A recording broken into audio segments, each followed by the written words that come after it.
Welcome to Packets and Bolts podcast about technology, life, philosophy, and everything in between. It is Saturday, October 19th, 2024.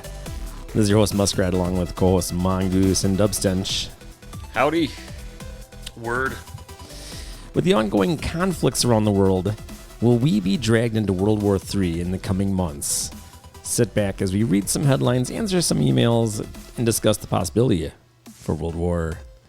Email the show, packetsandbolts@gmail.com, packetsandbolts@gmail.com. Join us on Discord, follow us on Mastodon.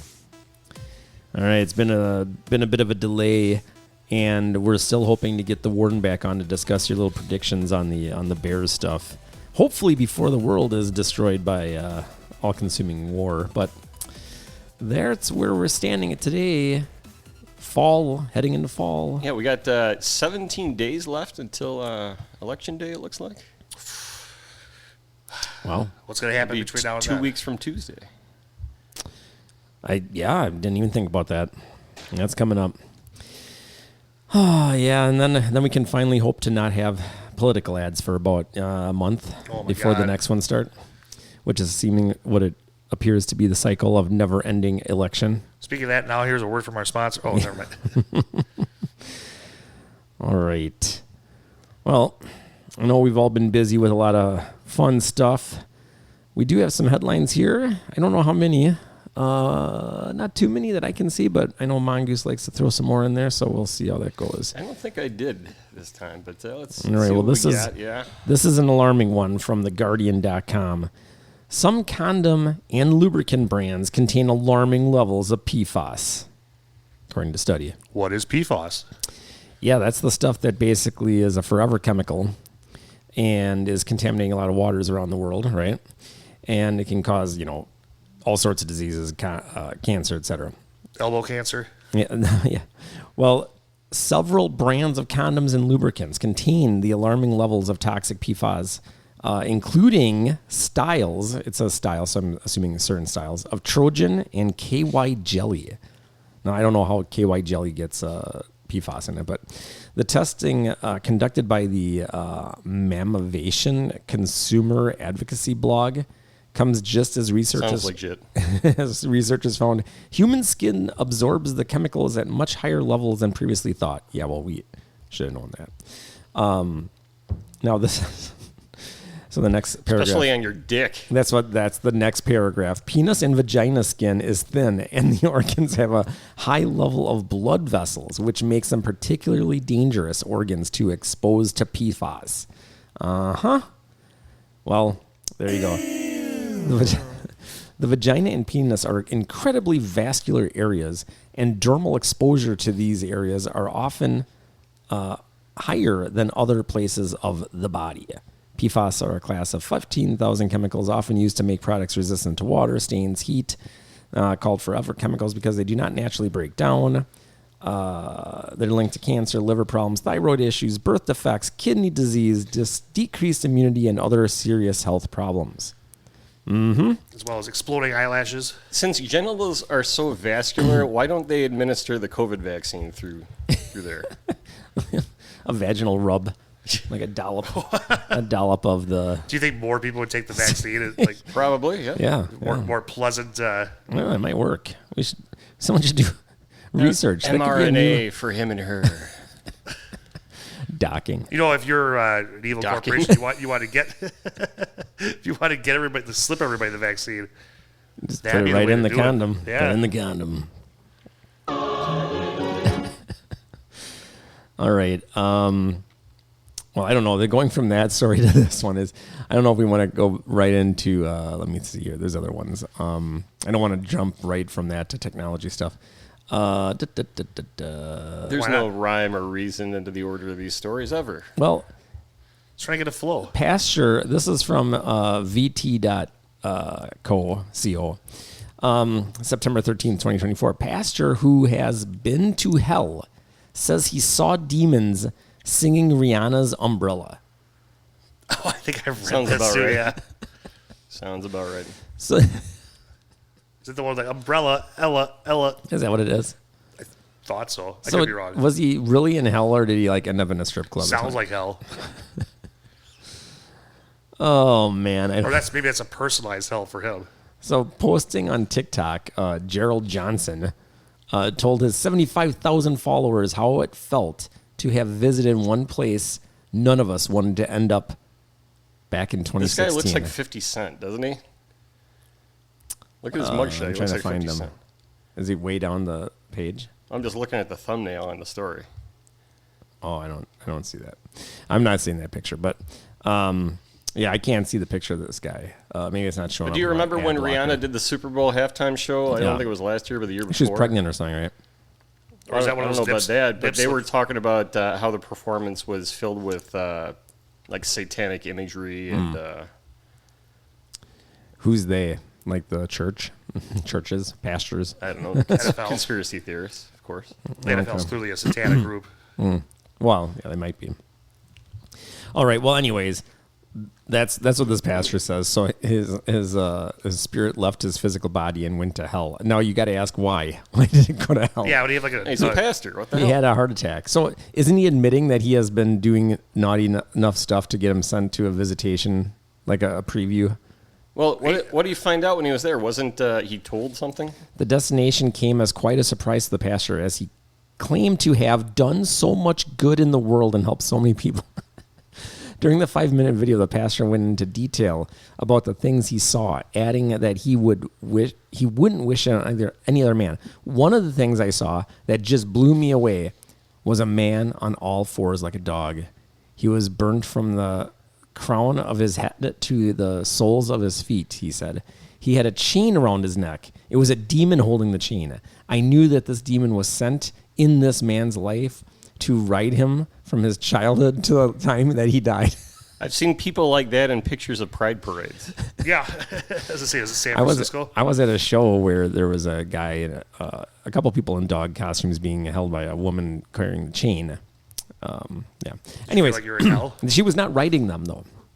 He then went on to outline some of the other very specific details, one of them involving 36-year-old singer and Fenty beauty owner, Fenty, I don't know, Rihanna. I didn't know she owned that, but I don't know much about Rihanna. It just blew me away. It still baffles me to this day, Johnson continues. There was a section in hell where music was playing. It was the same music we hear on earth, but opposed to entertainers singing it, demons were singing it. While up here, you can listen to music to get over a breakup like Don't Worry, Be Happy, Bobby McFerrin, or Umbrella by Rihanna. But down there, every lyric to every song is to torment you. The pastor explains that this should be a stern warning for those who enjoy chart-topping pop songs as opposed to hymns and prayers. None of I that. don't think they did like change the none of lyrics that- in hell to make it tormenting. None of that says. Unnecessary step. None of that proves what he's saying. None of this that he just told us. Yeah, proves- when I think of the type of music they play in hell, I think of hymns and prayer music. It sucks. Sorry. Elsewhere in his recollection, he explained how he got out of the hole. I lifted up out of hell, and I came back on the earth, and God began to speak to me. I actually saw the real Jesus, he said. He began to speak to me, and he said, "You have been secretly upset with the people that hurt you. You have been hoping that I would punish the people who have hurt you." He then went on to claim that God told him that he only wants him to focus on his own assignment, whatever that may be. These are not your people. These are my people. I only want you to focus on the assignment that I'm giving you. Although I did good, he continued. He keeps repeating that he did good. The thing that I had in my heart was unforgiveness to people who have done me wrong. And that's all it takes to get yourself stuck into a hell with terrible pop music and weird, whatever the hell people have Weird leashes and shit. burnt dog creatures. Wow. All right. I don't know about that. I mean, would say- I'm not doubting him. I'm just saying. It sounds kind of fishy to me. Yeah. I just like how he kept repeating he did good. He did good. He was in hell, but you did good. He did good. All right.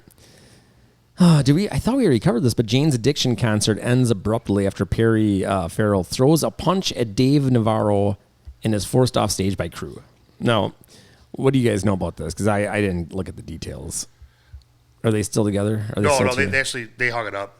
They're done? Yeah, they canceled the rest of the shows of that tour. Wow. Yeah, I think the other members of the band gave a statement saying that they're, they're worried Wow. about Perry's mental state and their own safety. So they have to if they're cash. touring with them. They have to get rid of all that money they made. They have to have refunds.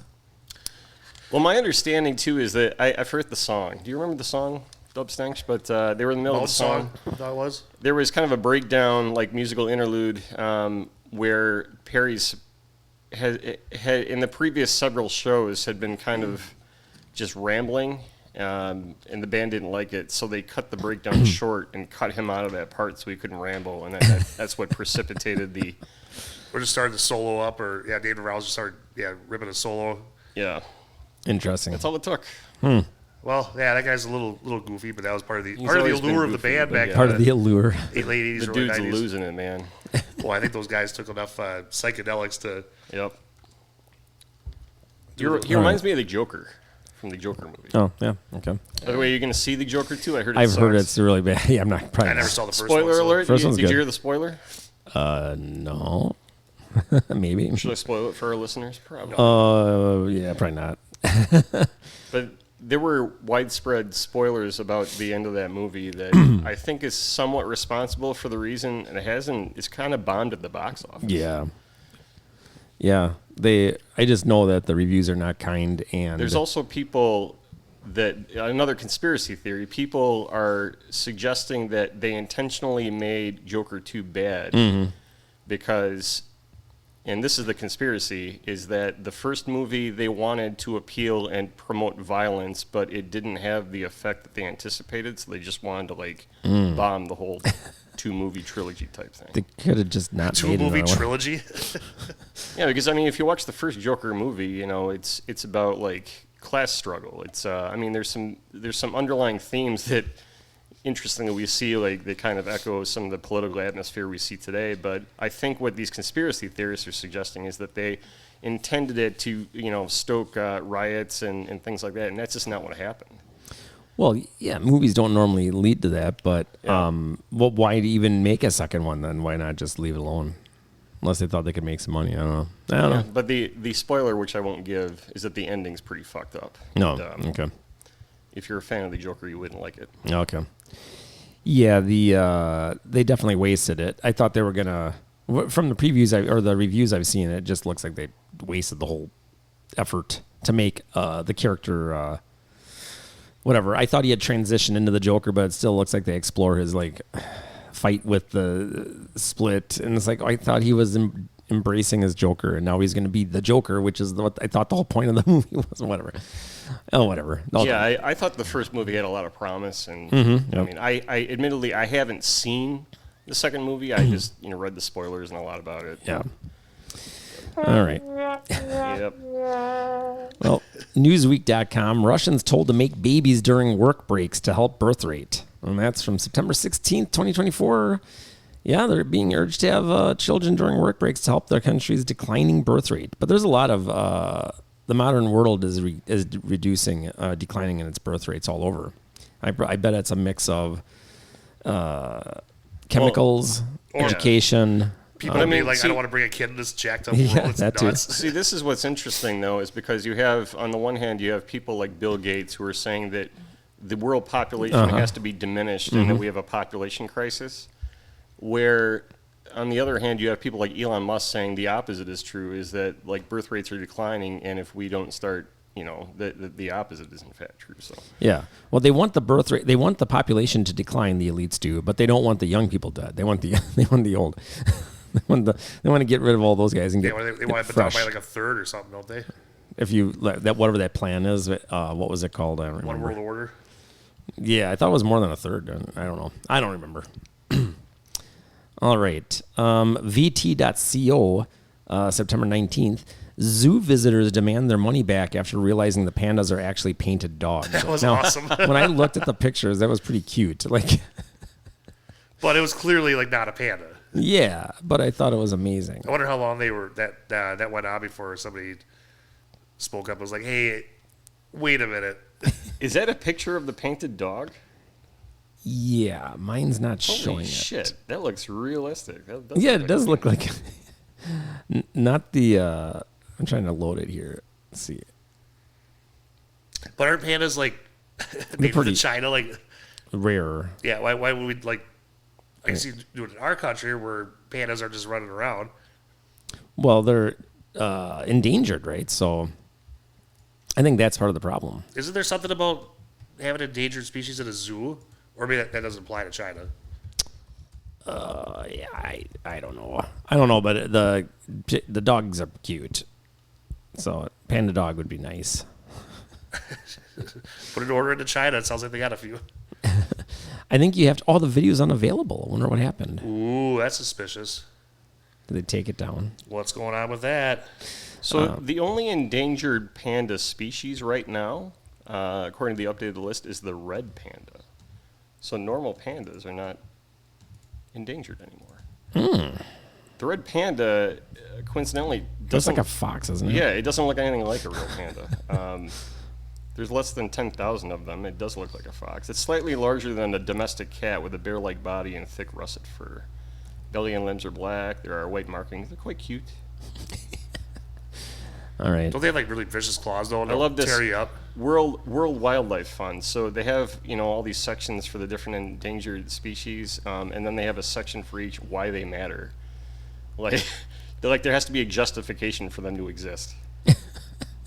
That's good. just smoke them. It's because people think, Yeah. For the red panda, it says almost 50% of the red panda's habitat is in the eastern Himalayas. Loss of nesting trees and bamboo is causing a decline in their populations because their forest home is being cleared. That does not say why they matter.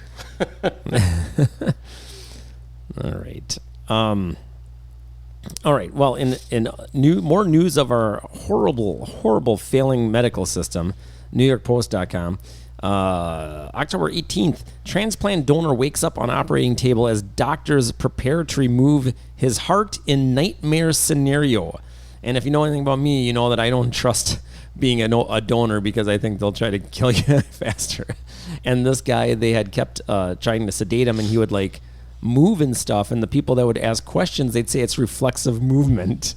It sounds like like a horror movie. Well, in part of the problem, the biggest problem, I think, is that you're right. I think that they're more inclined to try to farm your organs and just, they want your organs. Yeah. Which is odd because we have stem cell research that's largely uninhibited now. The ethical issues and the legal restrictions are usually around embryonic stem cell research. But you can donate, your bone marrow and the stem cells within it, and they can use that to harvest and grow organs. So it's like, why are we not doing more of this? And why are we trying to just take other people's organs? Yeah. Well, it's cheaper too. That's the thing. So I always thought it was weird that the donor gets nothing. The medical place gets paid tons of money for the procedure. Yeah, the family or next of kin should get something for it. Well, let's do it like black market style where you yeah, then you can get money. Leave them ice in their bathtub or something like Yeah. that. You got an organ in the cooler. Damn. But Yeah. Part of the problem with these types of situations is they determine life or death based on brain scans. Yeah, that's bad too. And Bad. that's extremely flawed because there's certain types of, even certain types of comas, there's not a lot of brain activity and people can be perceived as dead. Like there's bad. there's psychedelic drugs or different substances that occur naturally that South American tribes use that can mimic a brain state that suggests death. And so people can actually fake death for a period of time. They're fine. And appear clinically dead, and yet they're fine. They wake up several days later. So Yeah. they need better tests to determine if people are alive or not. Well, yeah, but the thing is, they don't want the test. They want to kill this guy. And what's funny is, it's not funny.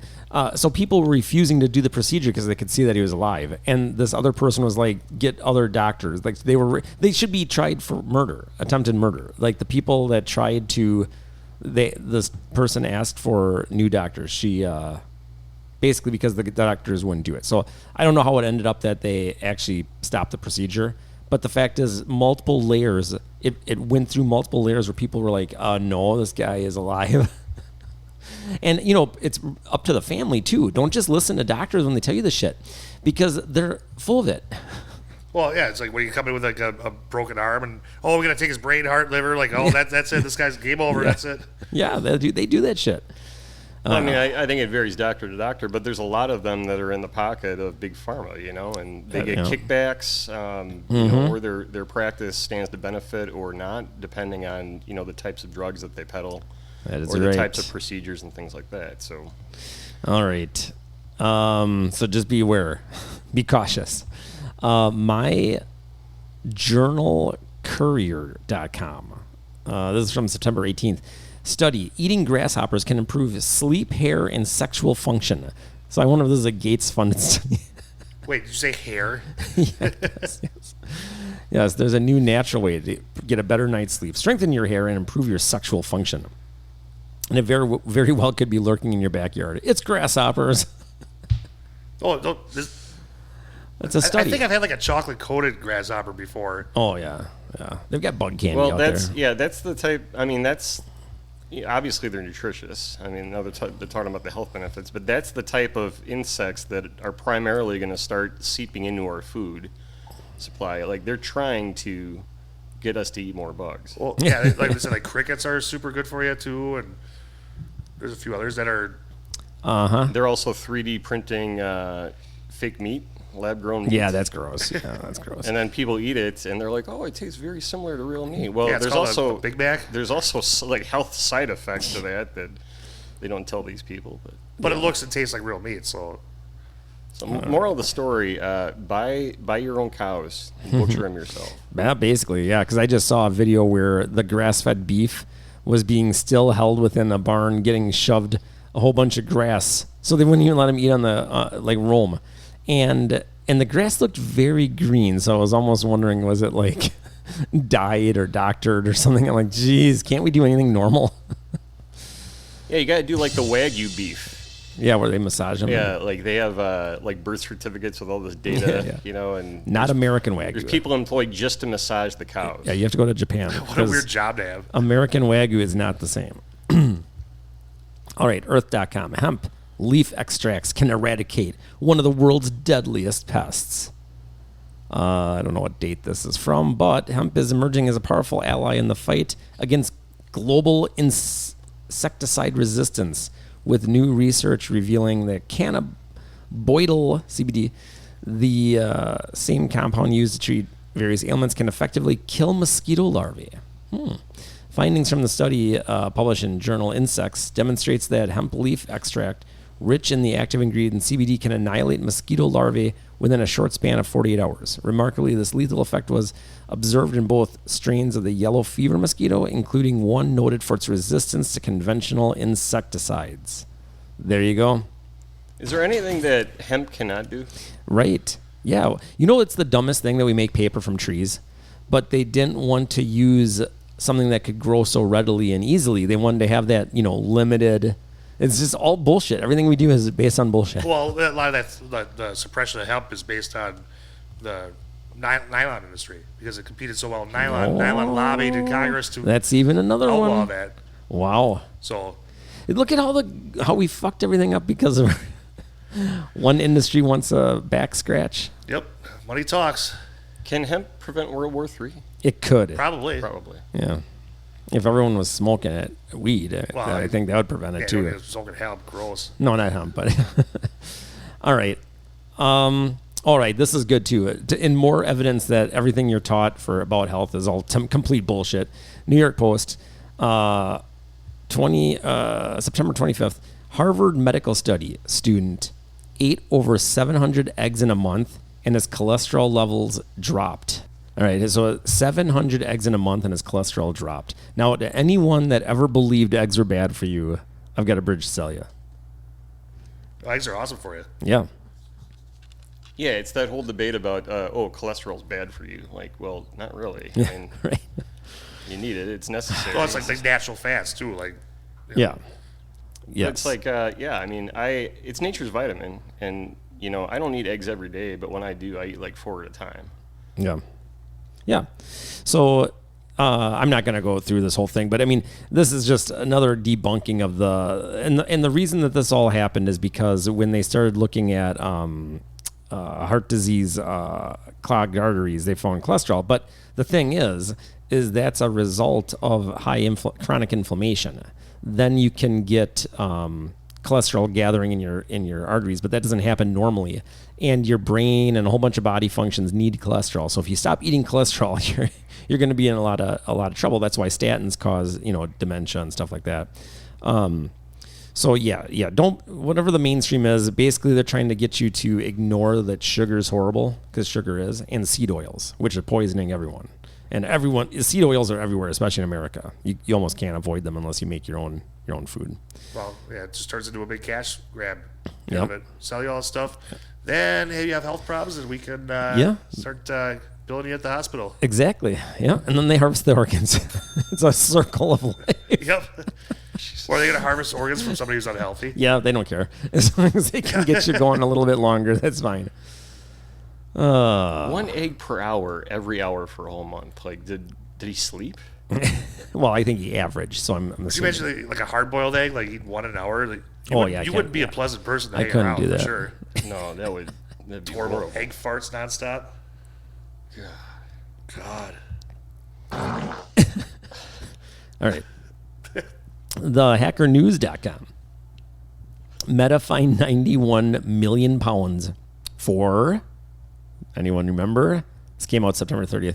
Storing millions of Facebook and Instagram passwords in plain text. Just when I've seen and heard of places doing this, but I was even surprised that Facebook would be so stupid. Because Facebook, I might blame them for other things, and we covered how that one outage might not have been an accident. Who knows? Could have been. But maybe it was incompetence, because if they're using plain text passwords sitting around on like a text document, I don't know, and their code accesses it, I don't know. I didn't read the details, so I'm not sure what they were doing. But why would they keep users?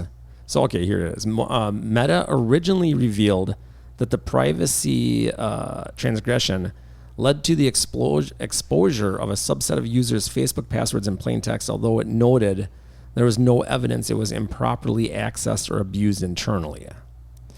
So, yeah, so I don't know what they were doing here, but So if it wasn't ever accessed, supposedly. so why have it? Like what? Well, it was, let's see here, violated 4 different articles of the GDPR. God, I don't even see like video games on your computer like keep your password. Oh, it was plain text. It was a data breach. Okay, as part of a probe into a security lapse in March 2019, when the company disclosed that it had mistakenly stored users' passwords in plain text in its systems. Now, I don't know how you mistakenly stored it, but whatever. There's something going on here. Something's going on here that's weird, but that's corporate America for you. And that's Zuck. The Zuck. It doesn't add up. All right. So this is an interesting one. Yahoo.com, October 3rd. Bugging device found in my bathroom after Netanyahu visit, claims Boris Johnson. What?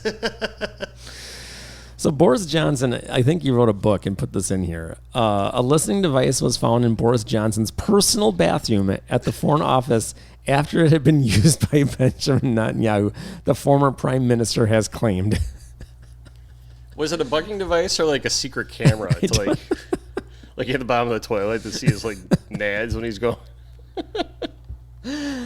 Oh, that Boris, he's a crazy fucker. Oh, man. Yeah, so anyways. It was innocent. Somebody just forgot their ring cam in the bathroom. It just So fell in his pocket. It happens. he declined. He claimed that was false. Netanyahu said. And then what kind of like crazy like political government secrets are you gonna get from? That's what I'm trying to bathroom? figure out. Who's talking in the bathroom about? I guess you might. I don't know. Like, we're gonna talk about the bathroom. We'll talk. He about probably talks to himself. He looks like the type of dude.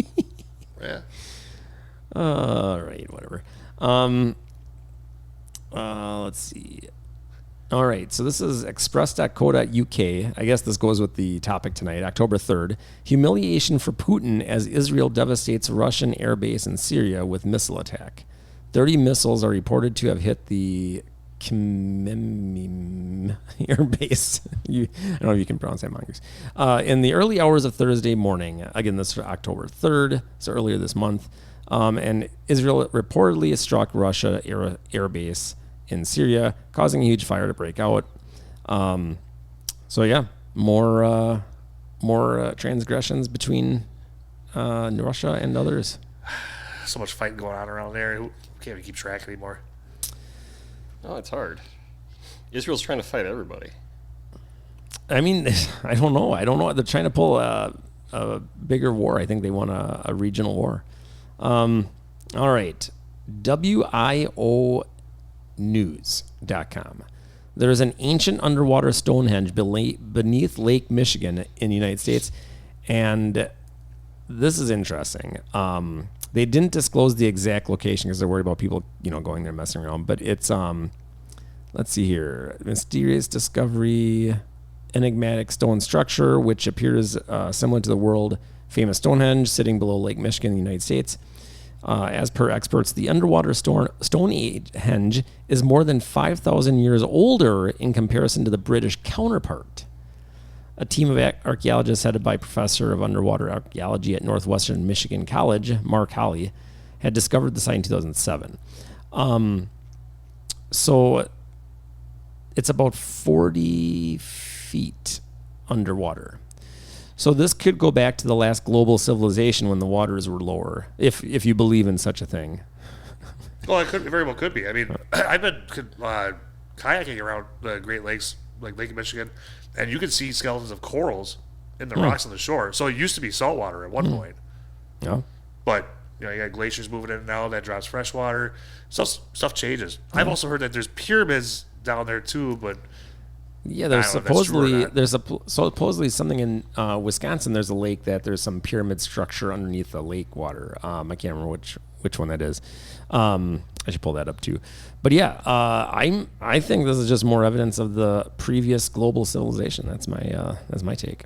Yeah, and there wouldn't be a lot of evidence just because if you've ever watched that Life After Humans type, those documentaries where they go, hey, here's an hour, here's 24 hours, here's a week, here's a month. And like once you start to get out like 100, years, and beyond, things start getting covered over pretty quick. It doesn't take long for all evidence of a civilization to be erased. Well, even if you look at like the, like almost all religions talk about like a great flood, right? So if there was a worldwide flood or multiple big floods, that's going to wash over all kinds of stuff. Oh, yeah. Dump tons of mud and all kinds of crap on it, just like the Easter Island. Like first it was just the heads. They dug under there. It's like those statues are twice as big as what's sticking out of the ground. Yeah, and that brings up a good point. I mean, when they found this underwater Stonehenge in Lake Michigan, it must have been buried by silt, right? So like they probably had like echo type radar equipment to find it.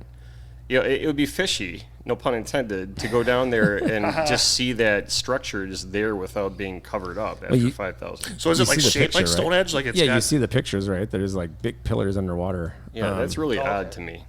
Circles of. Well, they also but there's Stonehenge everybody's familiar with, but nearby wasn't there like a Woodhenge too that they gotta. Well, Woodhenge was in Cahokia, and that was very recent in the scheme of things because that was built about 1,000 years ago, because that was the height of the Cahokian civilization, which was the large Native American trading hub between the Central American and South American tribes. I'm sure there what were I'm talking more. about was like in the wheelhouse of the main Stonehenge everybody's familiar with. Yeah, I'm just There's a third one too that was kind of like around there. Well, I'm referring to what they refer to as Woodhenge. That's the one in Cahokia, and that's along the Mississippi River in Missouri. All right. Actually, it might be in Illinois technically, closer to East St. Louis. But I've been there. I've seen the area, and that's where they got Monk's Mound and all those burial mounds. But that was also a solar calendar built by that civilization. But that's much newer than this. This is, they're saying 5,000 years older than Stonehenge. And Stonehenge is how old? Yeah, right. Something 5 or 6. No, even older. 5,000 years. Yeah, when does Stonehenge date? Let's see. Who's got a browser open here? By the way, the pyramids in Wisconsin, supposedly Rock Lake, but there's dispute if they're actually pyramids. some they say it's just piles of rocks, but other people think it's pyramids. By the way, Ancient Apocalypse Season 2 is out. I'm waiting to start watching that soon. 5,000 years ago, they're talking about. So this would put it to 10,000. Yeah. All right. So that lines up with the last global, the theory on the ancient Atlanteans or whatever you want to call it. Last big pole shift. It's all coming together. Yeah, we're gonna learn all the secrets just before our civilization gets destroyed. Probably. Yep. It will expose it, then all the evidence of us exposing it, or any evidence of any of us on this planet will be gone. Or we will find something revolutionary that saves our civilization. Let's be optimists here, because everything just looks really bleak right now. Or we'll hop on one of Elon Musk's ships to Mars, and we will watch it from a distance. Well, here's a feel-good story. Suggest.com. Florida man nicknamed Lieutenant Dan survives Hurricane Milton on sailboat after refusing to leave. So there you go. Lieutenant Dan, where are your legs? Did you hear about what happened to that guy? What, the Lieutenant Dan? Yeah. No. So, I mean, they made him leave the hurricane. But he actually got a deal worth, and I'd have to look it up, worth like almost $1 million or several $100,000, like a really lucrative deal to be streaming and doing some type of programming. And I think it might have been on Kick. I'm not sure, but in one of his first like pods or video chats, whatever it was, he started talking racial profanities or racial slurs. And then I think he caught himself and apologized, but he got his deal revoked right away. No. So, Dumbass. Lieutenant Dan, why? All right. Yeah, and then one day ago it says he got arrested in Florida. So I mean, For what? well, that's what I just say. This came out a day ago. So Joseph Malinowski, who went viral for claiming he would ride out Hurricane Milton inside his houseboat, was arrested yesterday morning, for outstanding warrants, failure to appear in court, and one misdemeanor charge for trespassing in a city park after warning. So that dumb move right there. You're like, you have outstanding warrants, and then you go do something public.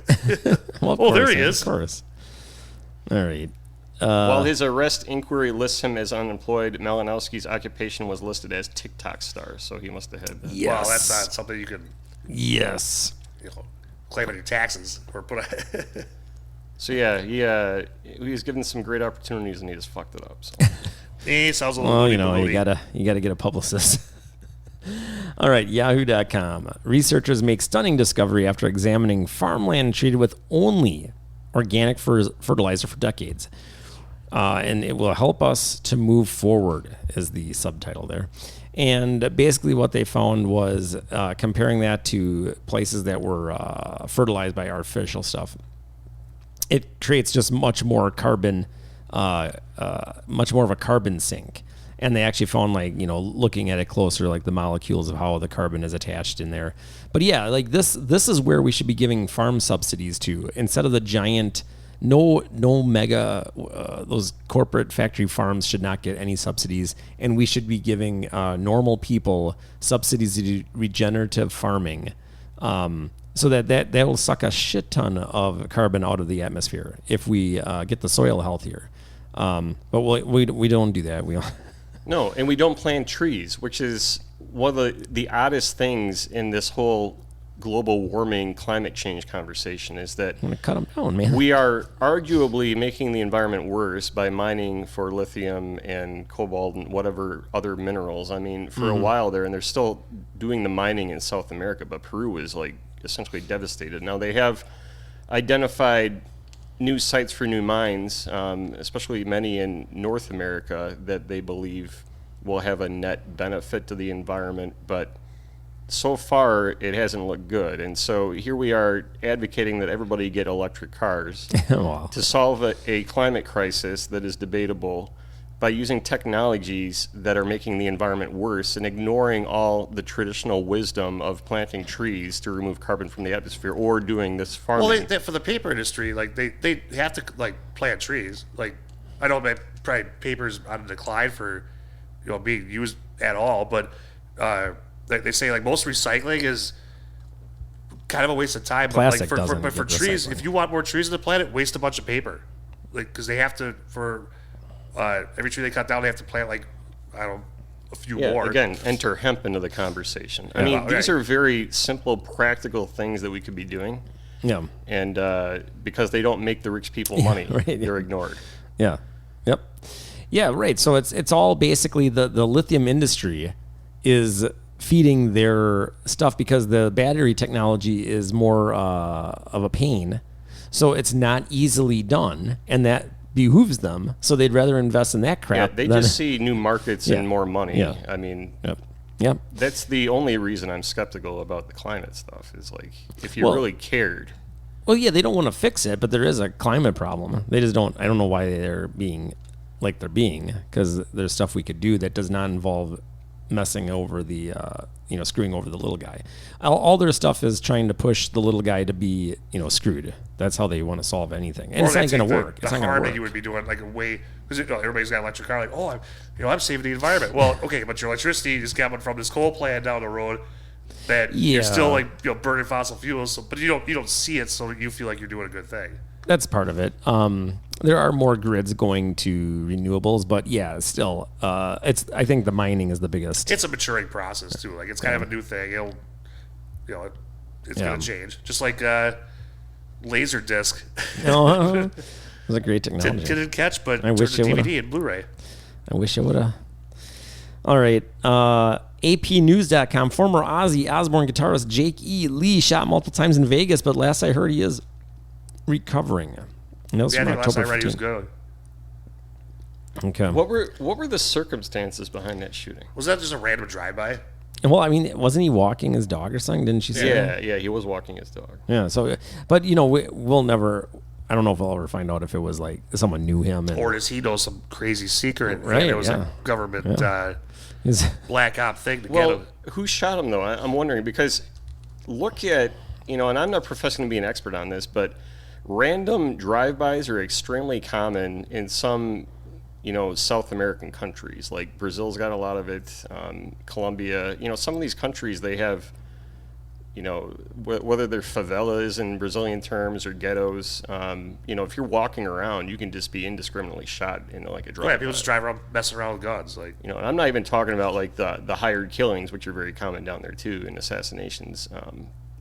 It's very easy to find murder for hire down there, but just random people just getting shot for the hell of it. Well, now we have an immigration problem.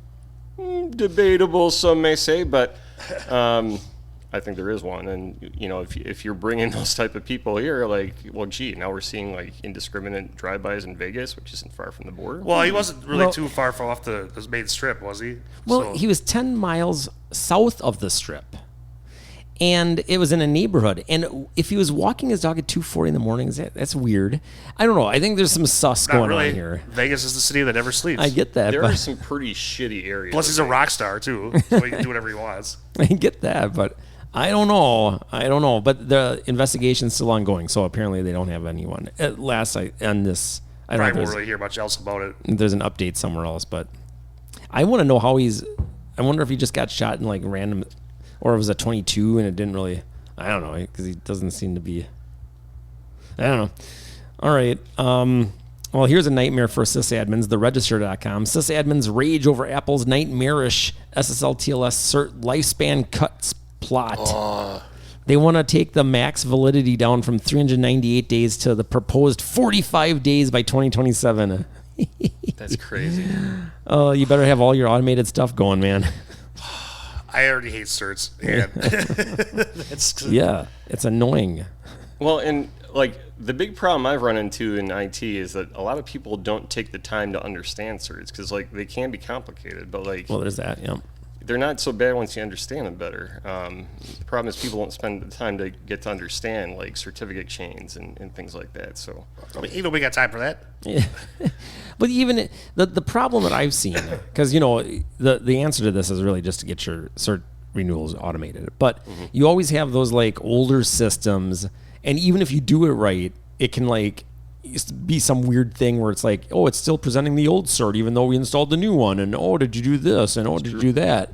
And it's like that's the biggest pain. And if you have to do this every 45 days, well, there could be stuff that goes on too, like the place we work with for certs actually gave us a scare a couple months ago where they're like, oh, there's something problem, and like all these certs that you got from us, they're gonna expire at 2 p.m.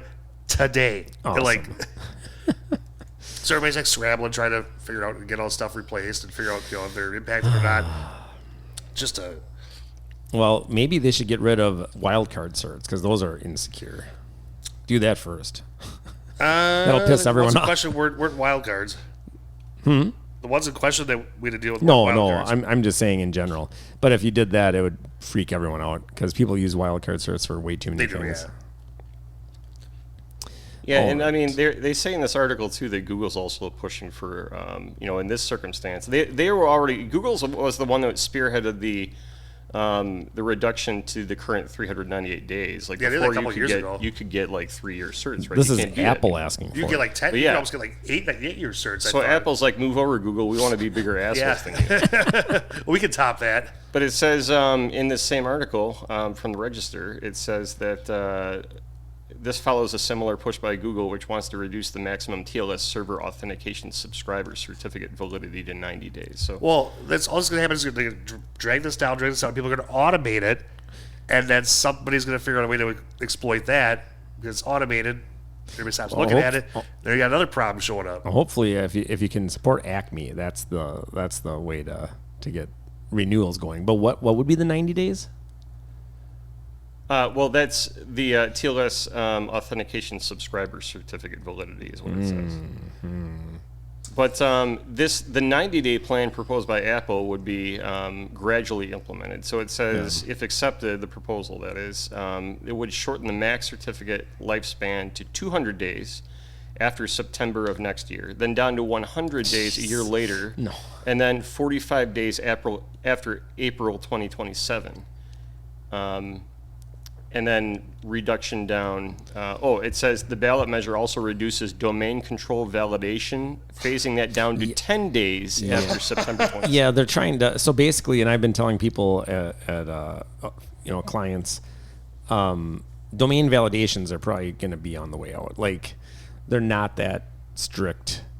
If you look up a domain validated cert. Obviously, there's org validation, right? And then there's the extended validations. But oops, sorry. Yep. All right. Well, we'll see how this goes. I don't think it'll get. You think they're going to adopt this? I don't know. Well, I think it illustrates a trend.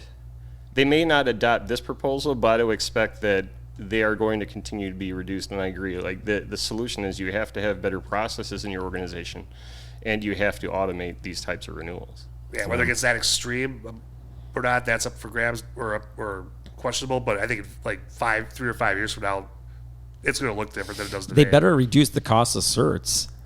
Oh no! Those are going to go up. That's the thing I'm worried about. Is this is like just a money making scheme? Oh, it definitely is. It probably is. Could be. Now PKI, obviously your certs are free, but for your externally facing things, you have to have the public. But all right, we're almost out of the things here. We do have a payment card breach. Let's see.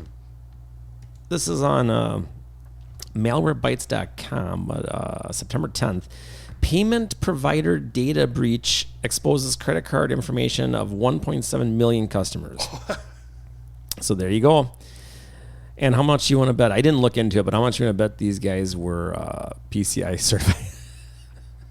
This is the payment provider Slim CD has disclosed a security incident that may have exposed the full credit card information of anyone paying at a merchant that uses Slim CD services. The Florida-based Gateway system, which allows merchants to take any kind of electronic payment, said on June 15th it noticed suspicious activity within their environment. So the subsequent investigation by a third-party specialist revealed that cyber criminals had access to Slim CD's systems for 10 months between August 17th, 2023 and June 15th, 2024. However, the company said the criminals only had access to credit card and other information between June 14th and 15th of 2024. Oh, so how are they able to? They took all that time to study you. So how are they able to determine whether or not they're criminals or just people browsing? Yeah, right. Yeah.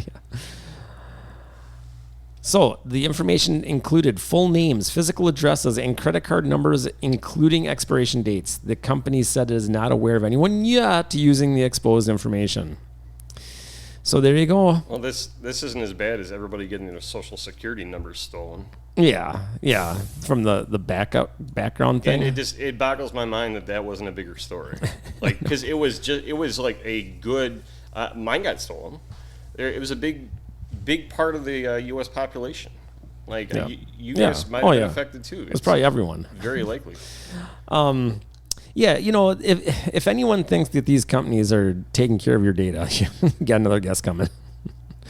They are not. It's free for all. It is really bad out there in the cybersecurity world. If you knew the things we've seen, It's like parking your car in a parking lot, leaving your keys on top of it. all right. Well, that was the headlines for Saturday, October 19th, 2024. Don't forget about the hurricanes we had. Yeah, we had some hurricanes, but obviously this is old news by now. And there are some forming, maybe. I don't think we're going to get hit by any Well, yet. so here's another conspiracy theory for you before we go to break. Is was it Helene, the one that destroyed North Carolina, that area? Yeah, that was a big watery one, yeah. Well, they were talking about who owns a lot of that land or has proposals to develop it. Now that it's all like wiped away, like the road's pretty much open. The people still live there. BlackRock and Vanguard have rights to that They have to land. buy it. It's full of there's lithium deposits. That's what I was told. I didn't verify that. But they have to buy it from people. They can't just take it. Well, see, I don't have the story in front of me, but it does kind of make sense what they're saying. I mean, this could very much be a power play by the people that control the world. But they still have to buy the. What I would recommend to everybody who's listening is find out if you are living on a lithium deposit, and if you are, sell your house or where, and That's just what I'm get gonna the do fuck on away break. from there. During break, I'm gonna see if I You gotta on a live on the lithium most worthless land you could ever think of. But what's worthless today might be gold tomorrow. All right, we are going to take. A break. little break. Yeah, we'll be right back.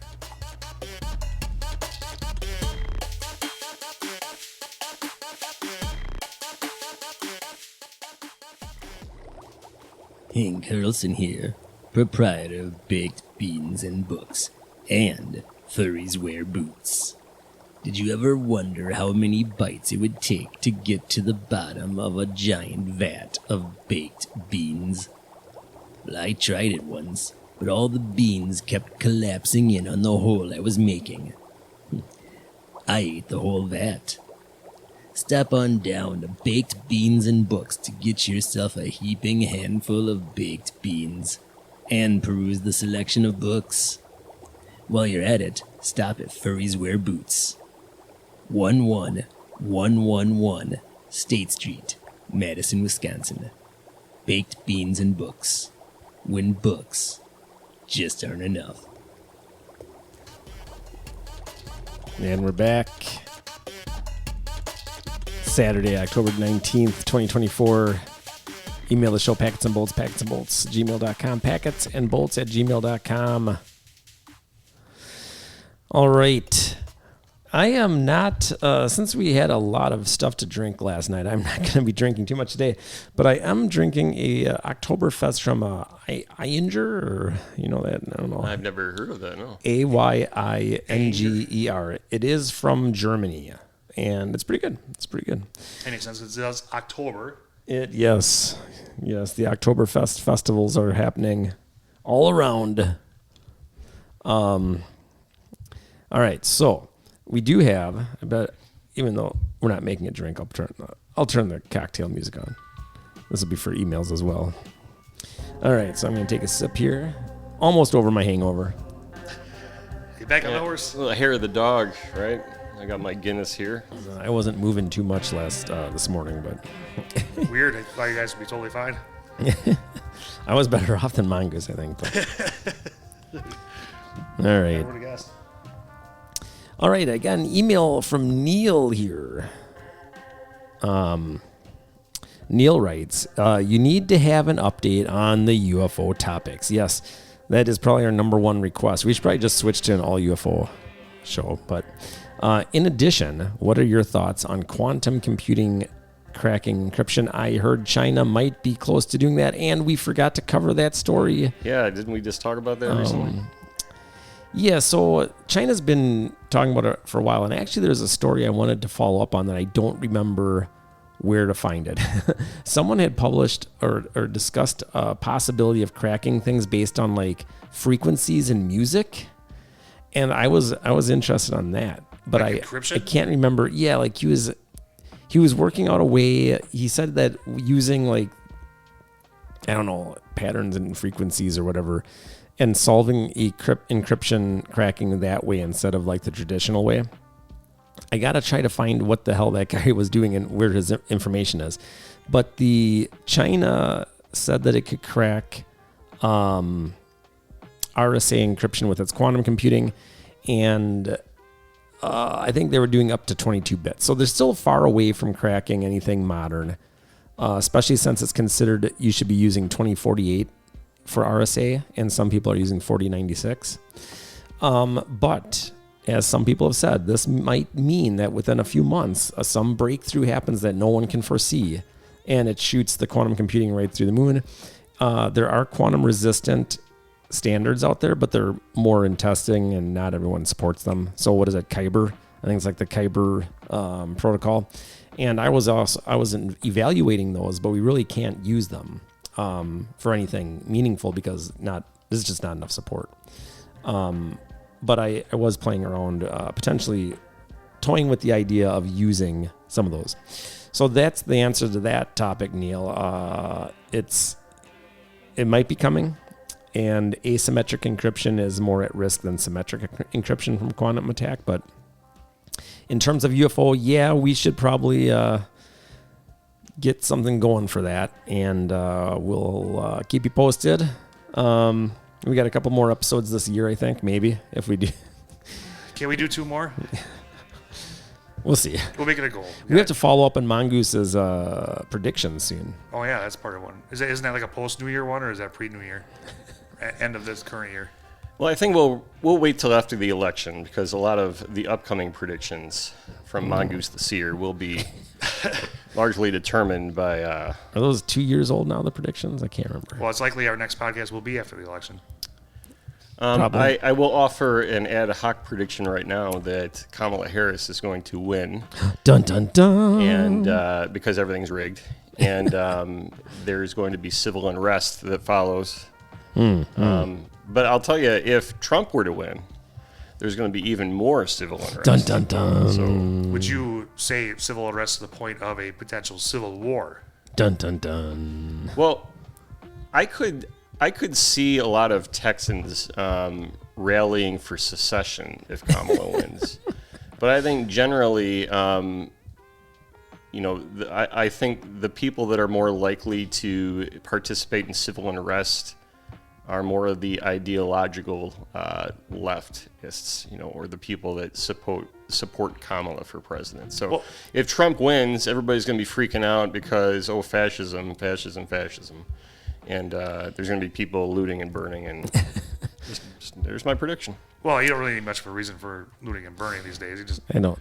Yeah, I predict that there's not going to be much of anything happening either way. favorite team loses the big game. There might be protests, but nothing crazy. Well, I mean, like a civil war, like the past, civil war, but more of like. It's a different civil war. Well, I mean, like you were not going to have like the North and the South, like the separate suits, and you're going to know who the enemy is. Yeah, no, I could maybe see like, it wouldn't be a nice Mason-Dixon line demarcation. I could maybe see certain states against other states, but it's more likely, like somebody said recently, that the Civil War would be rural communities versus cities, because the majority of big cities are typically blue, and the majority of rural communities are red. So, well, plus you're not gonna know who your enemy is, or it's just gonna be a bunch of like different militias all kind of, going rogue. Well, Billy Meyer said that Civil War was one of the prophecies, but again, that could change because prophecies are things. But when can did he affect predict them. that? That's been something that he said would happen. America would have another civil war. I'd have to look at what the timeline of what he didn't predict the date. It's just that he that's one of his prophecies that he gave. So we should probably look at his latest. I haven't checked in on him for. All right, so that's the emails. What, just one? Yeah, just one to cover. Now remember, we had that email from last time about Noster, and I am trying to get an interview with that guy. So we are still working on scheduling. So hopefully that'll be, that actually might be the next episode. And if the timing doesn't work out with you guys, I'll just publish the interview once it happens. So we might be able to squeeze that one in if I can get with the Noster guy, which I think he's on the development team. So, all right. Good stuff. Now let's talk World War, the war that never ends. Boom. All right, Mongoose. So we've got Ukraine blowing up. We've got the Middle East blowing up. And there's Yemen too, but nobody cares about Blowing Yemen. up. Nobody ever talks about Yemen. In fact, that's a good question. I mean, I wonder if I went into like European news that they would say more about it. But here in America, no matter whether the bias is left or right, we're only fed certain information that supports somebody's narrative. Like, why don't we hear about all the violence and the war going on in Yemen? Like, that's a pretty big one. Like, the scale of destruction is on the same level of these other two conflicts. Well, like when Saudi Arabia was bombing them, and they've stopped that, right? But now you're talking about the other attacks now that are going on. Yeah, I mean, just generally, though, like world news, it's like, I mean, it's probably a big reason like people think Americans are idiots because like we don't have like we think we're the center of the universe because we don't hear much about anywhere else. Mm-hmm. Only what they feed us. Right. Yeah. And our media is basically working for what's the project? Project Mockingbird, where the intel community is basically attempting to control the media. And I would argue that it's pretty much fully controlled now. Yeah, I'd say it's over the attempting level. Yeah, it's sad. Yeah. But yeah, we're going to focus today on the two big ones that we talk about here at home a lot. The Ukraine versus Russia or Russia versus Ukraine war. It's been going on since February of 2022. Is that correct? Oh, geez, is that long now, huh? Yeah. And then the Israel shenanigans, right? So Israel at war with basically everybody over there. Hamas, they've invaded Lebanon. To try to decapitate Hezbollah. They're promising retaliation to Iran, which Danger. Iran is concerned about that, and rightly so. But Iran also had stated that they would also retaliate back, and if the U.S. Helped them out, there'd be retaliation of the U.S. And then, you got all these immigrants that kind of been flooded in here lately with kind of a free-for-all. How many of them do you think are... I mean, all the open immigration. There was and that's out of the scope for our conversation today, probably. But we have this immigration problem, right? Just like the rest of the Western world. I mean, in Europe, it's a Muslim immigration. Here, it's everybody, right? It's mostly the South American countries, but you also have reports that they have elaborate passport. Forgery operations going on with terrorist groups, and that there are, I forget how many it was, but there's like something like 14 different terrorist organizations, and that they are working together. I think I heard that in the Sean Ryan podcast, but I mean, they're coming in, undocumented, unvetted, and so supposedly we have terrorist cells here in the United States that are actively recruiting, but if things get bad enough that they could spark their own October 7th type attack here on U.S. soil targeting soft targets, right? We're not talking about trying to take out necessarily like, soldiers or just aiming for men. We're talking about women and children in shopping centers and parks and things. So civilian. You're talking about like the 9/11 style operation. Well, I'm talking about the best analogy would be what purportedly happened on October 7th in Israel, right? Which is their justification for Well, yeah, the it's Hamas. not really. So to pull off anything like that, though, you're talking about like a 9/11 style, probably intelligence. Potentially, or maybe even like smaller attacks, but more of them. No, I know, but I mean, for that to be pulled off, that's probably the powers behind it would be the intelligence communities arming and abetting them, because there's no way we would be able to have that happen without. It's just like we wouldn't have been able to have 9/11 happen without the military standing down while all these planes flew all over the Or like place the Boston off their flight path and everything else that happened that allowed that. Well, the intelligence community knows, and actually, speaking of the Sean Ryan podcast, I forget her name, Sarah something or other. She was former CIA targeting expert, and she would say that she's married to her terrorists. She still tracks them, so she doesn't have time because nice looking woman and all that. But she said that they had notified the FBI. The CIA tried to notify the FBI several times, and it's like the FBI just didn't care. Well, that's on purpose.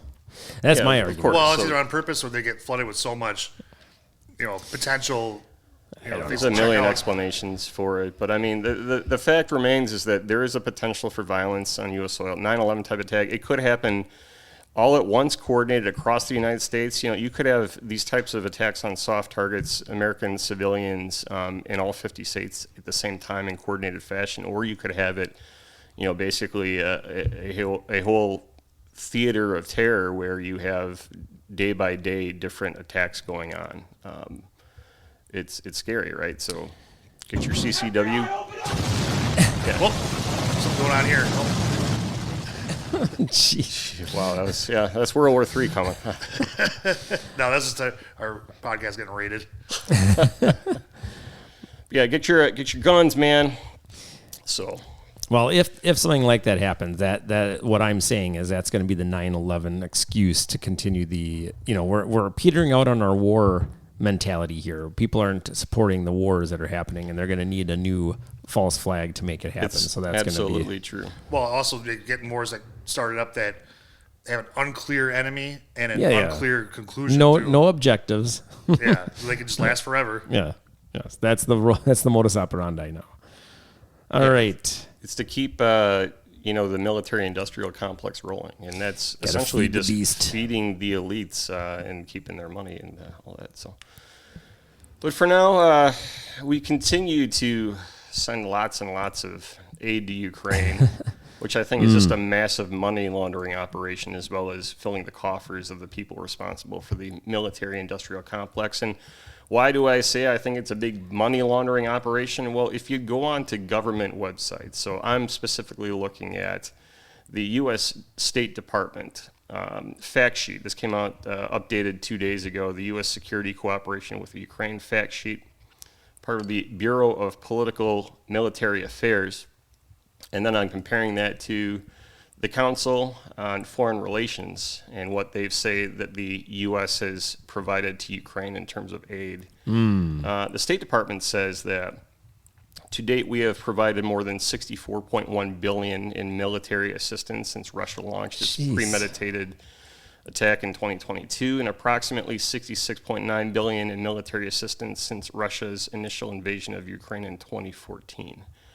So basically $5 billion initially, and then another $64 billion. They're also talking about an additional $31.7 billion, but those statistics do not align with the Council on Foreign Relations, which suggests that to date there's been about $175 billion that's been provided. So why the discrepancy, right?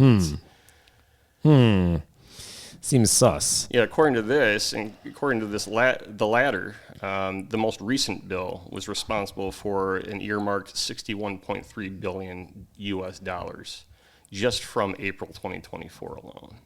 Well, so the amount of money we're sinking in this thing, while America crumbles, we just love to spend money abroad, don't we? That's, I think, our number one goal at this point. Yeah, and I don't have an official breakdown. One of those websites that I just closed the webpage does, but it's not all direct money that's getting sent to Zelensky. It's, funding contracts with, government military contractors, things like that, and then the equipment that we're provided, right? So the money represents the material that we're providing to them, but we are also providing money. And, some of that is also for rebuilding. So, of course, one of the arguments for this war is that once it's over, guess who owns all the fucking contracts to rebuild Ukraine? Is BlackRock. Oh, okay. I was going to say that. The people that run the world, BlackRock and Vanguard.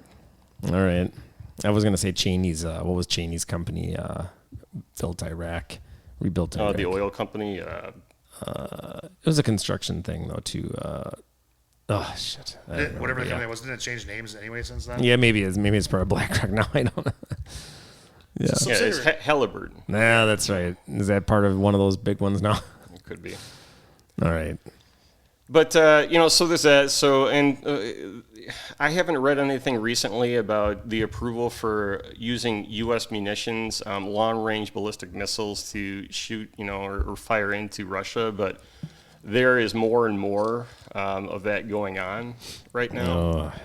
So the last update by the Institute for Understanding War, or Institute for the Study of War, which, as you know, is a website I'm fond of because it's very detailed.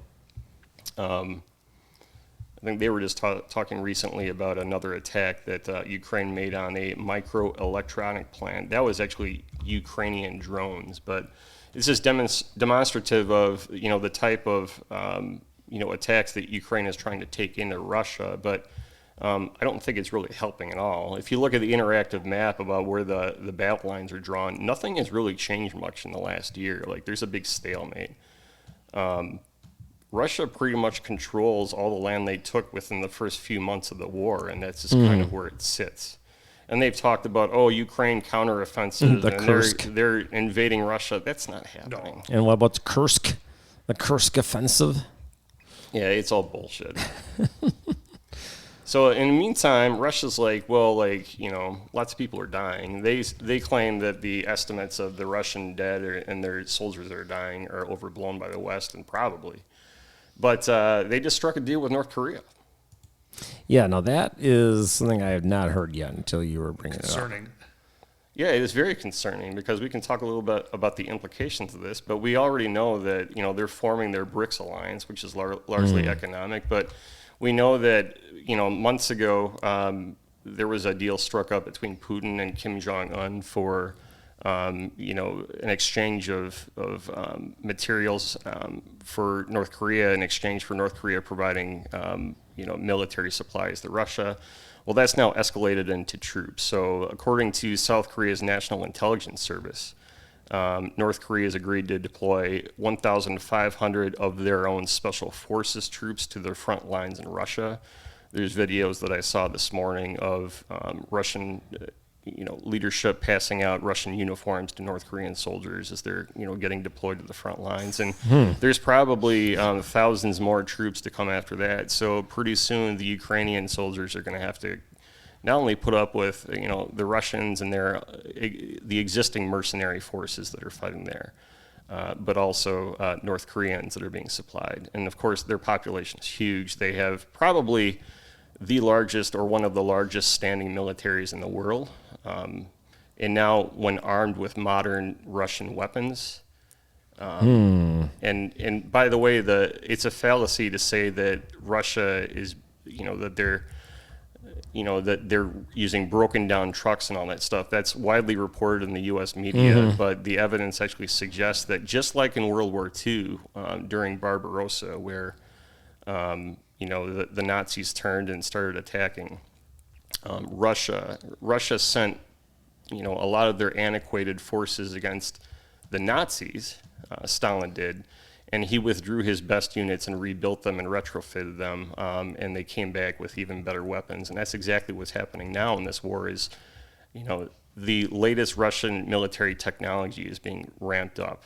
They're probably using some of their allied, Belarusian or, I don't know what they got for North Korea, but they're probably using some of their allied, counterparts to help produce, these new advanced technologies, and they're getting deployed to the front line. So things are not looking good for Ukraine. So what is the state of the Kursk? I haven't looked into the Kursk stuff. Are they pushed back? Are they?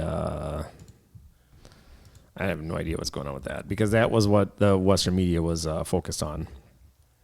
Yeah, I don't know about the Kursk offensive, or and I confess I'm not watching this every day, but I'm just looking at the battle map here, the latest update of the assessed control of the terrain in Ukraine, the main Russian maneuver axes, as of earlier today, and again, that's available on the Institute for the Study of War.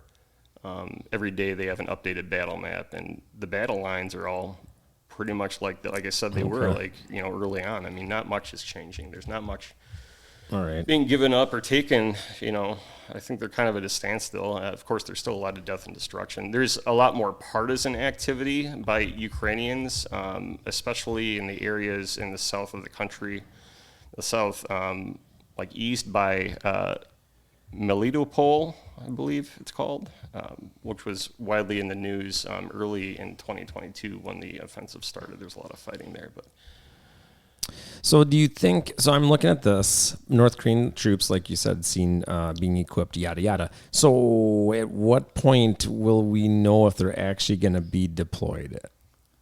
Because that.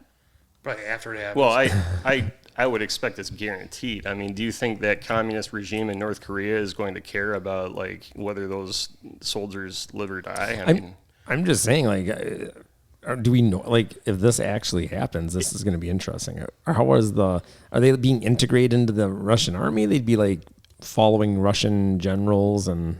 well, that's a good question about the leadership structure.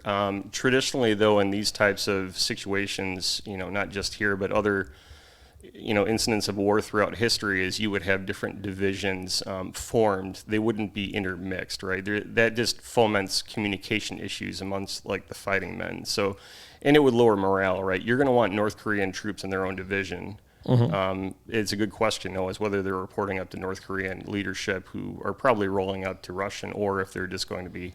I'm sure there's going to be translators. Yeah, right. Yeah, it's going to be interesting. execute Russian. But they are giving, they're being given Russian armaments, Russian uniforms, so that they're easily distinguished on the field of battle. So,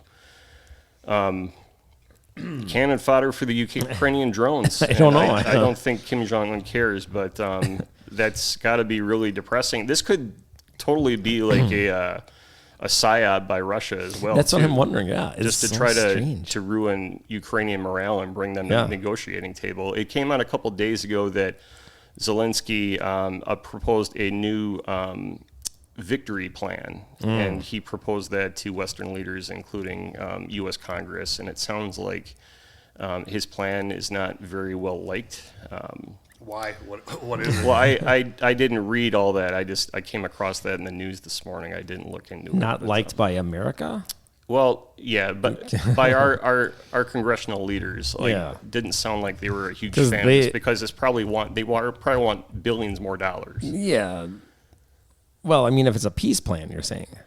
Well, Zelensky says that his victory plan is going to. Oh, a victory plan. Well, okay. well, it's not complete. Like his vision of victory is bringing Russia and Putin to the negotiating table and basically negotiating for a complete vacation of Ukrainian territory by Russian troops, which will never happen. That's not gonna Honestly, if Trump were to win the election, and he's promised, I don't see how this is possible, but he says that he would end the war before he even takes office. I don't see how that's feasible. Yeah.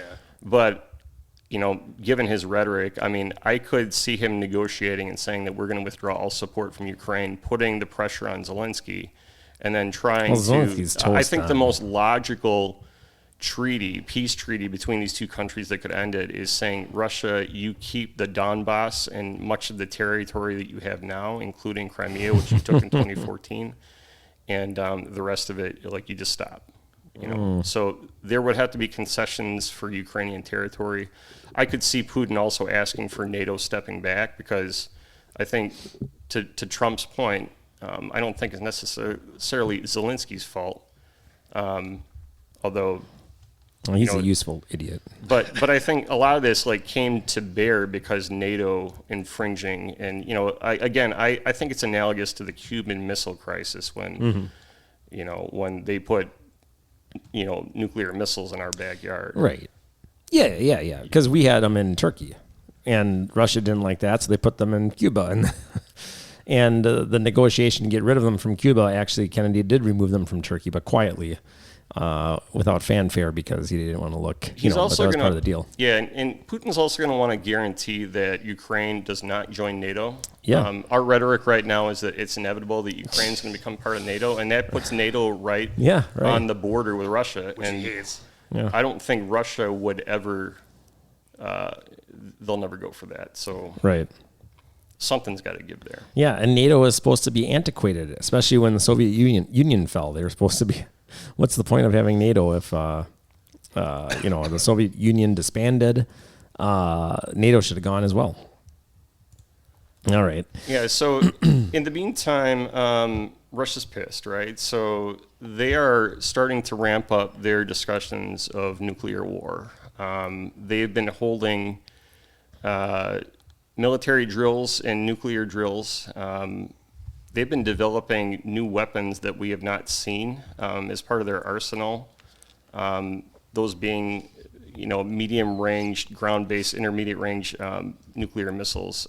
They were outlawed in 1987 by a U.S.-Soviet treaty, but that's now defunct. Okay, so now Putin's saying we're going to start manufacturing these. They already have the largest nuclear arsenal in the world. It dwarfs ours. Were they going to start boasting like these smaller nukes that were more? Well, yeah, they want to start with, and I think that's pretty common in war. Like, it's against the Geneva Convention, I believe, but people still use them, and those are the, what do they call those? Like the field munitions, like mortars, right? Depleted uranium weapons. Oh, yeah. But that's not technically an atomic bomb, but anything. But they have been using those, and I believe Ukraine. I think we've probably also been supplying those to Ukraine as well. But jeez. Yeah, Just contaminate the land. Crazy with big nukes or anything. The first person who goes nuts with nukes is going to be the total asshole of the world. Well, I mean, that might be the end of the world then. Or the retaliation. I don't see any scenario. And like we've agreed to read that book. It's oh yeah, what's the name of that? Everyone's talking about the book. Yeah, it's a New York Times bestseller. It's right over there. I just don't want to get up and go get it. But it's Nuclear War: A Scenario by Annie Jacobs. Is that it? Yep, that sounds right. She's written several books, and she has a whole list of all the interviews she conducted to get the data. But it's the most thorough book on the current nuclear scenario. Like it's a scenario on if somebody fired. I think if Russia were to fire a barrage of missiles at us. But whether it's us firing at them or them firing at us or even North Korea is going to devolve in the complete destruction of humanity. I just don't, there's too many weapons. Now, we don't have the capability to defend ourselves. We have enough interceptors to take down a small component of those, and I'm sure if they had the technology, and we'd probably find out reading that book, maybe they can pick out or determine trajectory on some of those missiles and then take out the ones destined for like high profile targets like the White House. But, maybe. they have enough missiles to shoot multiple at each and every U.S. state. And we could not stop most of them. Right. Well, we should be working to prevent all of this, but apparently we don't like to negotiate anymore or do diplomacy. Just pump the shotgun. Yeah, that's all we do. So we're ramping up everything with all of these. We've pushed Ukraine. Like I think we talked about how Boris Johnson intervened early on when Zelensky was going to sue for peace. And Boris Johnson just said, don't do it, basically, and convince him to stay in this war, which is destroying, Ukraine. So I don't know. This is interesting because it's North Korean's army, I believe, is 1.1 million people strong. So that will be an interesting thing if they get into What's their population? Their overall population is probably pretty close to that. North Korea's population isn't that small. Something like mandate a lot of males are enter the military. Yeah, I think they all have to. And see, that's a standing army too. So that's people that are like, that's not just like here in the U.S. we have army reserves and stuff like that, and we could institute a draft. There's conscription, but we don't have a standing army nearly that size. Yeah, but they've got 26.5 million population currently. All right. Well, yeah. So I've been telling everyone that this has been the last few years have been seeming more and more like the early 1900s, leading up to World War One. Obviously, what is the saying? History doesn't repeat, but it often rhymes. So, whatever the hell is going on here, this could blow up into full-on massive war in the Middle East, especially. Well, I just want to make one more point, too, about how bad things are getting in Ukraine. I thought this was interesting. Is there reports of press gangs going on in Ukraine? So this particular story I'm looking at is from a British news outlet called LBC. I'm not sure what that stands for, but LBC News. Long Beach Crips. Yeah. Ukrainian men dragged out of nightclubs and restaurants by army recruiters during press gang raids. This article came out 5 days ago. But it says video footage has emerged purportedly showing Ukraine's military recruiters rounding up civilians to send them to the front lines. Jeez. I was telling you guys earlier that I believe the term press gangs originated in the British Navy. So what press gangs are is like they basically force people into military service. So in this particular instance of press gangs in Ukraine, they're saying that about a year ago, Ukraine passed a military, registration law for all men between the ages of 25 and 60 years old. Men between 18 and 60 are banned from leaving the country. Well, that's not stopping them, and there's people in the surrounding countries that are very angry about all these Ukrainian immigrants that are coming in and like acting like they own the place. Well, I thought when this whole thing first started, they were boasting how any able-bodied person was like willingly, grabbing arms and helping out. Now, all of a sudden they have to force everybody to do it. I don't think they want to go and get killed. Yeah. Yeah. So what can happen here, or what's happening, is that there will be men that are still in Ukraine that haven't registered properly, or just frankly they're of fighting age and they need more men. You can be out at a concert was one of the circumstances I heard about where they seized a man and were dragging him out, and he was yelling and protesting, and people were shouting. A man? Yeah, a man. But they'll do this. I don't know how they're doing it, if they're grabbing multiple men at a time or it's just one here and one there. Mm-hmm. But this is starting to take off. Now, isn't that funny that this is not in the media? Yeah, it paints a bad light on Ukraine, and we don't want to say anything bad about Ukraine because that's our vehicle toward funding the military-industrial complex, right? Well, it's twofold. If they were taking women off the streets to take them to the birthing chambers, this would be major. Oh yeah. But men being forced into military service is kind of like, oh, you got to do it. It seems like a lot of effort just to pick one or two people out of a big event, get a concert. I would think they'd start funneling people as you're coming in, oh yeah, you guys want to get in this line, and then all the guys are on a bus. Divert You're on them a bus all of a sudden. Pretty much, yeah. Then you get a whole busload of guys, and yeah. If I were going to do that, and I would say I would, but that's so the road I would take. We've got multiple generations, what at least 2 generations of Americans that have never known draft, right? So the draft was shut down, I don't know when in the 70s, but I don't know when it officially ended, but they basically stopped doing it around that time. So we can't even imagine being forced into the military at this point. But some say that might be coming if the war has become more direct. We don't have enough men in our militaries. Well, and what's interesting too is for all this discussion about women's body, women's rights. The abortion is one of the top 3 issues in this upcoming election here. Mm-hmm. Nobody's talking, or they're not talking enough about the legislation that's been introduced into Congress, and I'm not sure where it stands right now, but that legislation is calling for including women within selective service. So, I know. Not only could young men be drafted to fight in the next war, it could also be your daughters or your sisters. fighting women age, they probably wouldn't see a lot of like frontline fighting. Well, right, But, they may be drone operators or forced to, just And They have support roles. And as someone that believes in equal rights, I've always wondered why they are not in the eligibility of a draft. That's a whole nother. We'll look at the Israeli army. Like they treat men and women equal.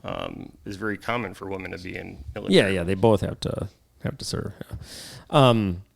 But yeah, I'm surprised that's not getting more discussion. It did make some. I did see it in some reports talking about the law you were talking about.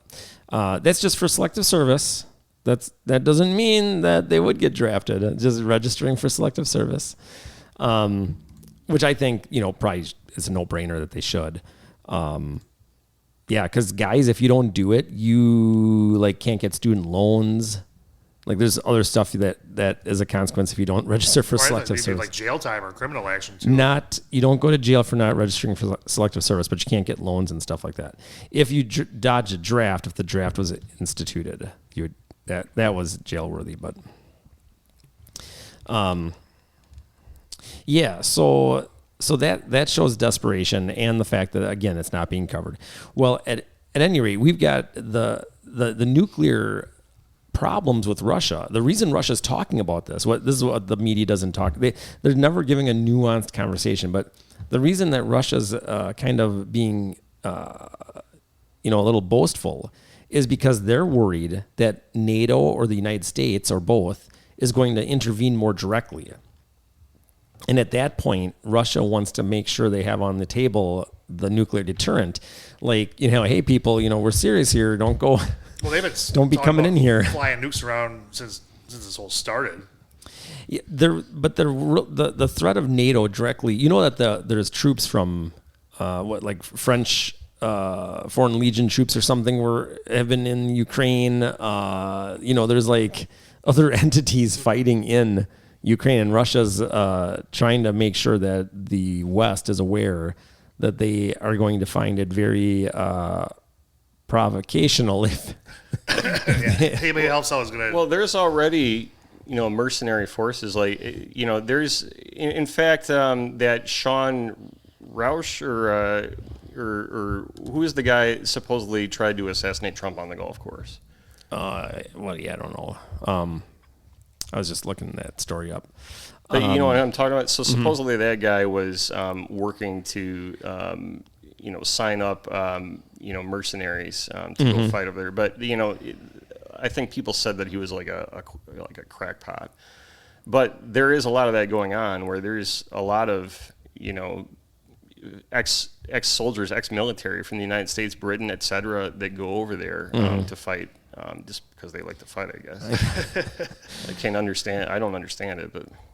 Well, it's also this big existential threat, they think. And I think there's a lot of that, too, that I would be surprised if some of those ex-military that go over there have some ties to the existing military structures in the United States, because there are advances that are taking shape in this war of the last 2 years, especially in Russia and Ukraine, I should say, as far as drone technology, right? So drone warfare is relatively new, but the FPV drones, which are the first-person view drones where they'll fly a drone through a drone operator's field of vision. They could be kilometers away, and they'll fly this drone right into a soldier and detonate a charge and blow them to pieces. And so that it's scary. Because you see these videos of these Russian soldiers that are hiding in foxholes, and you can hear the drone nearby, and it's like if they're found, they're dead. Jeez. So it's nuts. The defense tactics are starting to take shape and take form and be established, right? So, you want to find a building with cover, and you also want to find a way to block the entrance, right? So out in the woods of Ukraine, you don't have a lot of structures, so what they do is they dig these bunkers below ground, but then they have blankets to cover the entrances, and they have them deep enough and long enough to where they can get away from the drone, because the drone, obviously, with those little helicopter things, it can't fly through the blanket. So you need some type of netting or some type of blanket, because otherwise they just fly in there and they detonate underground. Jeez. Yeah. That's a weird set of warfare.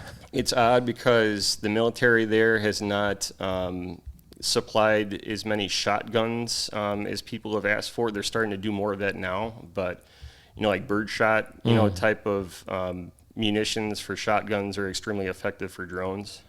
And just for some reason, they haven't done a lot of that, so they're starting to do more of that now. Yeah. Yeah, I've heard that people thought that might be more effective, but I guess it depends on the type of drone. Yeah, it's still not easy to pick off a drone even with a shotgun, but you have a better chance with a shotgun with some type of shot. Not slug obviously, but Right. Spread it out. Yeah, well, I don't know. What is I was thinking we'll know within 9 months if things are going to get worse or if they're going to head towards a better state. What are you thinking? Well, I think a lot hinges on this election, frankly, and whether or not you believe that Trump or Kamala can make some type of difference in terms of the negotiation. I don't expect anything from Kamala just because Biden and Kamala haven't talked directly to Putin since February of 2022 when this war began.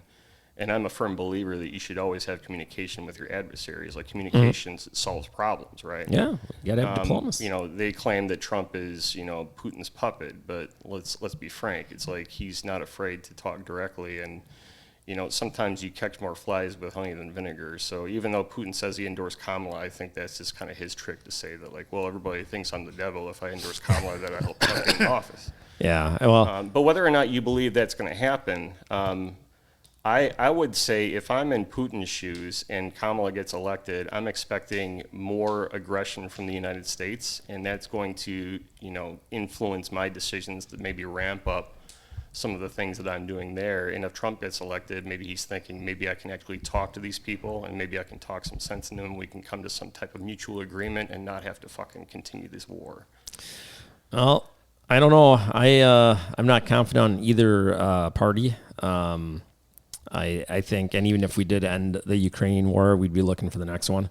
I'm holding to the 9 months as to whether things are going to head more towards war or the whole thing just goes up in flames or less if we start cooling off. Because if BRICS starts to get enough power and our decline is even faster, we might not have the ability to be as damaging to the world as we currently are. Well, and I think the BRICS, treaties and the agreements that those BRICS countries have, obviously they're economic, but they're going to have implications for alliances if World War III breaks out. But if we can de-escalate some of these military situations, we might be able to stave off some of that economic harm. If they move away from the U.S. dollar and they start instituting some of these reforms, which they're certainly planning on doing, we're not only going to be involved and embroiled in this huge World War III scenario. Our economic system is going to be on the verge of collapse too. So it's not looking good. That's right. I think we'll see some big shift probably even sooner than that. I say March. Dun, dun, I think that's dun. a fair assessment. I mean, because again, if things hinge on the U.S. election, and I think they do to an extent, depending on who gets elected, I could see like a month or two later, maybe something big happening. Well, what I think it hinges on is, as they hear the chimes start coming, what I think it hinges on is the dollar, like you said. If the petrodollar starts declining, we are going to be we're going to feel like our backs are against the wall. We're going to try to lash out more. Final thoughts. Well, we ran out of time. We didn't talk about Israel at all, but Well, that's another hot spot that Russia is sending more aid to Iran, by the way. All of this is interconnected, and Russia sees all of these spots as an existential threat to its existence. And that's what makes everything so dangerous. I just want to say is my final thought that we've already agreed to deploy one THAAD missile defense system to Israel, and they've now asked for a second. And Israel has indicated that they're not going to attack Iran until they have those systems in place. And Iran's very worried. So I will say though, they at least buy that stuff from us. Like we don't give it to them like we do, just do handouts to Ukraine. Well, we give aid in general, money aid to Israel though. Yeah. So when they buy things, it's our money usually. My point is that something big is coming between Israel and Iran. Iran doesn't seem like they have the stomach for a full-out war with Israel, but it could devolve into that, and that's something to watch in the next few weeks. Well, they've been trying to tell Israel to slow their roll, but if the United States antagonizes, they could shut down the strait. They could destroy the bases in the area. It's a mess. Yeah, All right. we're screwed. All right, everyone. Remember to keep packing those bolts, assuming the world is still going to be here in a couple of weeks. See you hope after the so. election. Show packsbolts@gmail.com, packsbolts@gmail.com. And remember, keep packing the bolts, and next time, see ya.